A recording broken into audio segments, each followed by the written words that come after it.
Good morning, Lily, and good morning, everyone. Thank you, WEKR Breakfast Club and WYTM's Newsmakers. We appreciate you getting FPU on the radio each month for our monthly Breakfast Club with our CEO, General Manager Britt. Good morning, Britt. Good morning, Don.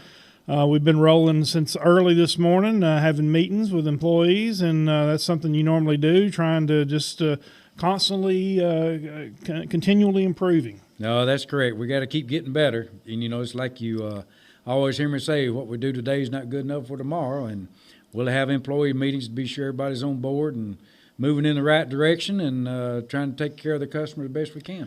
Everybody has to be all on board when spring storms hit, and we've already had a few of those here in the last few weeks. Yes, we have. And, it's pretty early, for the storms we've been having. And Right. We've been lucky with the storm splitting actually just on separate parts of the county. But we've been lucky, and everybody's done a great job, and, we'll continue to do that. Well, one thing, we went from, I guess, last month's Breakfast Club Newsmakers, we went from snow, pretty big snow and pretty big winter storm straight into spring storm. So that's just nature of the beast, but we have to be prepared for whatever comes our way. That's correct. The ice got us on the north and west part of the county really good, and the south part in portions of the county. And when the wind blows like what it's been blowing, thank goodness we ain't got the 50 and 60 mile an hour winds, but the ground's very saturated, and it doesn't take a strong wind to blow trees over and limbs out of trees that was broken during the ice storm. Yeah. We've experienced a lot just in a few weeks. We've had some lines get knocked down by trucks, and you've had lines get into the river, and you don't know what to expect from one day to the next. You don't know what to expect throughout the day for what's going to happen before the day's over. Different challenge every day, So, but it's a good learning experience. We have a lot of young folks that's working outside in operation crews, all the crews, and it takes something like that right there, and they gain good experience, a lot of knowledge, and how to handle a situation, once they get out there and they're kind of on their own to make the right call and move forward in restoring service. You have some linemen that are getting close to retirement, and then you're bringing in new linemen to start that venture to actually get there, because you can't become a lineman just by applying for the job. It takes a while to get there. That's correct. It takes a lot of studying. Got to pass a lot of tests. Got to perform physically outside on how to climb poles, how to rig certain situations, and it's not easy. It takes somewhere between 7 to 9 years, depends on how you progress, becoming a journeyman lineman. It takes a while, but it's not something that you can fool around with in any work we do, whether it be gas or water. If you're digging trenches or if you're putting pipes together of any kind, and especially putting gas on line, and we weld gas lines, and you got to be trained, you got to be certified, and then you become qualified to perform the work, and it takes time to learn how to do all those kinds of things. And there's times we still make mistakes, but we hope it's not a costly mistake, that we learn from it and have the opportunity to perform again. And then the same situation in the wastewater and the water treatment. Wastewater treatment and water treatment, there's certifications you got to go through. That takes time and studying as well. That's correct. It's all required by the state on the water and the wastewater. And EPA, you got to be prepared, because they can come in at any time and inspect you and be sure that, everything's where it needs to be. Same thing with TDEC. You got a lot of folks we got to answer to be sure all the operators are certified and qualified. We got some more young guys in those departments that we're training to bring them up to speed so we can move on, because you don't want it to where you don't have somebody that's ready to move up and fill those positions. And it's like you said earlier, we got groups, and, everybody always retires in groups, and like on the lineman side right now, we have some folks that, you could lose 5 or 6 linemen, and we got to get the other people with some experience and knowledge to be ready to replace them. One thing I know you're proud of is Fayetteville Public Utilities have a student utility board. We have 7 students from local high schools, 3 from Lincoln County High School, 3 from Fayetteville High School, and 1 from Riverside. And this program's something you developed over 10 years ago, and it brings young people in here to see what career opportunities are available, and that makes you feel good because they get to see it firsthand through this program. Yes, they do. And we've had some, that's been very interested and want to do that kind of work, and it's amazing of what folks these days don't have a clue about, until they get exposed to some of it. Right. But at the same time, it's exciting to meet with that group and go through some of the areas that they've been in, of how much they did pick up and how much the initiative they had of learning something different. Yeah, over the last 10 years, it's seven students per year. That's coming up on 70, maybe more students that's been through the program. And I would say in the future, we'll probably have somebody out of that group working for this facility. I would think so. And, we got some that's working part-time Well, now. that's right. That's right. So, that helps out. And and if they do work part-time, they learn that much more and what it takes to become whatever position they want to try to look at filling, for that opportunity to go to work. And because, it's a good job, and it takes very dedicated people to be able to perform the type jobs we do. That's a good point. I forgot about that. We actually have 4 or 5 that's actually working around here now, and it's exciting to see their youth, their excitement, and it's good for them to actually see what it takes to work in the workplace. That is correct. And it changes every day. With new technology, especially on the broadband side, the cable TV, the bandwidth that it takes now to try to operate using the internet, and we're getting more customers on board using the internet, so we have to be sure that we stay on top of trying to provide enough bandwidth. And that's one of those reasons of why that you start looking at exiting the cable TV part of the business, because we got a lot of analog out there. It takes up a lot of bandwidth on the cable side and the internet side on the fiber. So it's going to be one of those things in the past of actually cable TV, because everybody uses Netflix, Hulu, and there's a lot more of those that's available out there that I don't know about. Yeah, that's right. There's something new every day. Well, on that right there, the broadband grant that you actually helped get that through your office, and now it's out. We're actually building. We went to the Petersburg area. You might talk a little bit about that build first. We picked up quite a few customers up in that area and continue to pick up more customers, and we hope pretty quickly that we'll be hooking up customers in the southwest part of the county.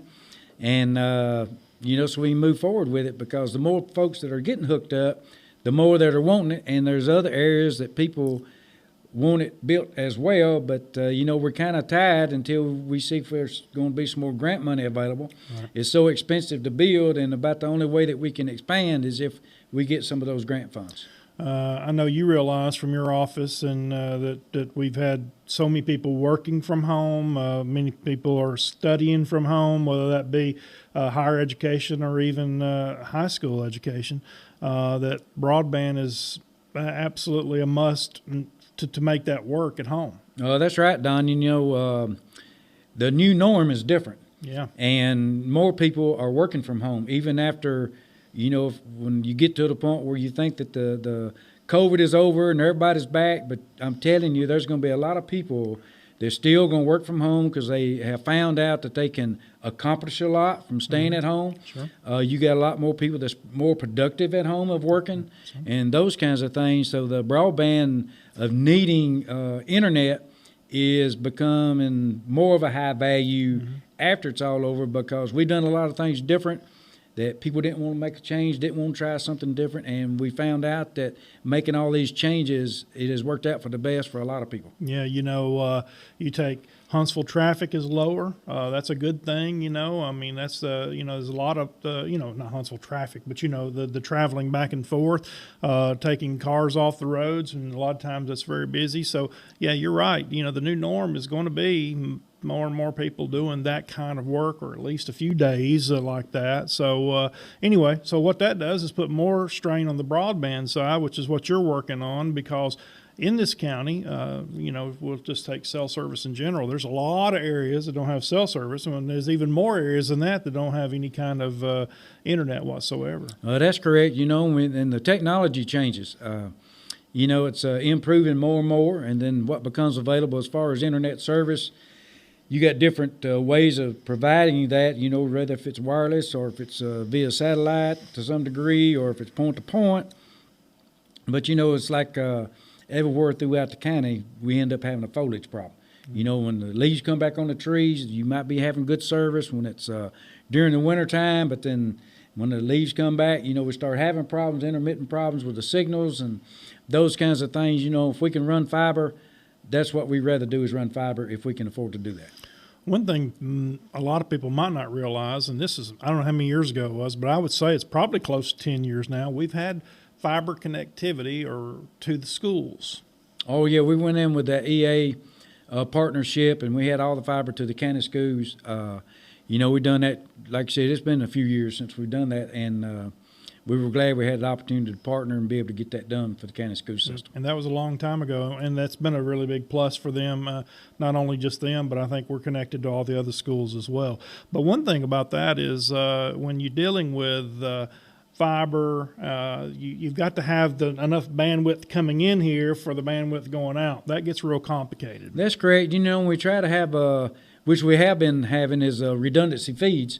And, we might have slowed down a little bit on that day of the bombing in Nashville, but if we didn't have redundancy feeds, we would have lost a lot of customers due to not having a backup on the internet side. So we were able to do that because lots of folks have different feeds that come out of the Nashville area, whether it be Iris or Spectrum or Level 3 to some degree, all those kind of folks. But, we was able to have a different tie. It paid off for us. You got to have some contingency in place, especially when you start offering that kind of service, just like we do with all of our substations and double feeds on our gas, loop feeds on the water. We try to have contingencies for every utility that we offer. Does it always work, or is it always at the right place for it to make it work? No, it's not, because we try to do everything that's got the most loaded of what we need to do that's priority, like your nursing homes, hospitals, lift stations, pump stations for the water and all those kinds of things. You have to be sure you got your priorities in line. And we have a big switching plan and contingency plans and notebooks where you got a step-by-step how you can go back and get services back restored if something major were to happen. Right. When you're talking about backups, that's expensive. Sometimes you'd think you have a backup for something you might not ever have to use, but there's times where you do have to use. On the electric side, there used to be one feed from TVA into Lincoln County, and that's in your time. That's correct. That was coming into the Kelso substation, and other than that, we had no other feed except for Petersburg, which fed out of Belfast. And, but if that feed went down, the entire county was out. Wow. So. You saw that? You've actually seen that happen? Oh, yeah. And, but, we found out and come up with a plan to get better, and we keep getting better, and we keep expanding. We keep replacing old conductor lines. It's just like pipes in the ground. It gets old, too. It gets brittle. So you got to start replacing your conductors, on the primary side of the electric.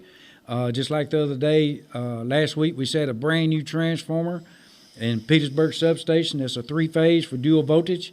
And the ones that are there are single-phase transformers, and they were built in 1952. Wow. So, that tells you age on some of the transformers. But, you run tests on these transformers and say, well, wow, that's old. You should have replaced it. But some of your equipment that was built back in the day is a lot more dependable sometimes than what we get today.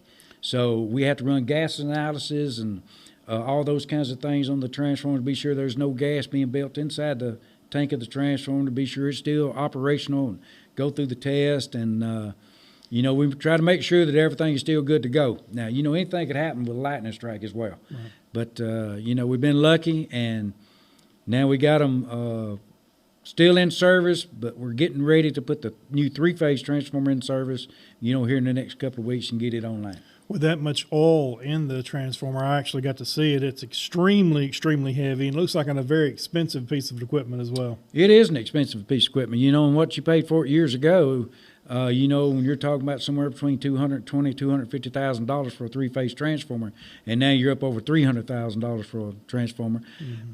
Plus, the most critical thing is you got to be sure you're getting everything prepared the best you can to get it ordered, because now material, transformers, breakers, PVC pipe, all those kinds of things are way out on delivery, and the resin that's made in PVC conduit has gotten so expensive. If I call and I want a quote on PVC pipe today, they'll give me a quote today that's good for today. If I order it next week, I can't depend on the price I got today like you used to be able to do that. You can't do that anymore. Oh, wow. So, and when you're talking about pipe and getting brittle in the ground, you're having to replace pipe throughout the city with I guess on the water and sewer side both? That is correct. And, we're trying to get a work plan approved on the city part. We got the first phase approved with the city's blessing, which they support us quite well. And, because we're making improvements inside the city. If we get the planning and design done on this new work plan for the water, and then we'll move forward of getting the additional funds of the other cost of actually doing the construction and what's designed, for water plant upgrades again, or if it's for more infrastructure to be replaced or bigger lines to be installed, to try to help on the fire protection to some degree, quality drinking water to our customers on another side. But it's a continuous repair, replace to keep everything up to speed. Yeah, you talked about the square concrete things in the middle of the road throughout the city. Explain to them why those are there and what happened to cause that. Well, a lot of that is on the sewer side, and you have to drill holes or dig holes. And if you do pipe bursting, you have to dig a hole to start pulling your line, but you have to dig another hole, and that's where you receive the other end of the line. So it actually busts that pipe as it goes through the line, and you'll end up pulling the pipe all the way through to another manhole or another hole that you had to dig to replace that pipe. So you busting the pipe that's there and putting a new pipe in at the same time. That's correct. Well, that process is pretty high tech, and it keeps us from having to just open it up, I guess. Well, there's some areas inside our city that you can't open it up. And with that new technology of coming out called pipe bursting or slip lining or whatever, because we got homes, we got businesses that has built on top of the sewer, and you can't go in there and dig up the sewer to replace it. So we try to pipe burst it, and some of it is shallow because of solid rock, and you have to be very, very careful on what you're around that you don't cause any damage. Right. And sometimes that causes other damage when you're in there working on other things. Oh, absolutely. Absolutely. So there's just so many obstacles that we have to work around and work through, and most of all those obstacles wind up on your desk somehow or another. Well, somehow they do. I'm proud they're on your desk, not mine. Well, we're taking a holiday Friday, so that's a good thing. Office is closed on Friday, Good Friday. Easter Sunday. Wish everybody a happy Easter, but we're still working 24/7. Dispatchers will be answering the phone, taking calls, and we have all crews that are supposed to be on call. They'll still be on call just like it's a normal work day, and we'll respond as quick as we can. If you want to check on power outages, we encourage you to look at Smart Hub. That is an app you can get on your phone. You can see about your outages. You can go on our website and see about the outages, and also you can report an outage on the Smart Hub app as well. And we also, as Britt said, we have a dispatcher here, so you're welcome to call if you need to. But this is a way to get around. If it's a big outage, it's a lot of people calling in at one time, so it's hard to get to every call, no matter how many people we got in here answering the phones. That's correct. So you've dealt with that for a long time. Britt, we appreciate you talking to us on the Breakfast Club today. And if we have any big outages or anything, Britt and I will be on the radio to let folks know what's going on. Yes, we will. All right. Anything else? Well, the storm's moving in, and I think they're calling for some storms tonight through tomorrow. And like I said, the lightning has really been tough. It's caused us some damages. And just be careful. The weather is somehow you can't hardly tell a season apart, much less what's going to happen with a storm. So just be careful and take care of yourself. Britt's my weatherman. If I need to know what the weather's going to do, I always check in with him. He knows how much it's rained. He's got all the technology in his office, and it's good to know somebody in that position. That's the reason I call Doug. Doug, yeah. Yeah, all right. Well, we appreciate it. We appreciate you being with us this morning, and we appreciate WKR on the Breakfast Club, WYTM on the Newsmakers. I'm Don Counts. We'll see you back in here next month for another Breakfast Club Newsmakers.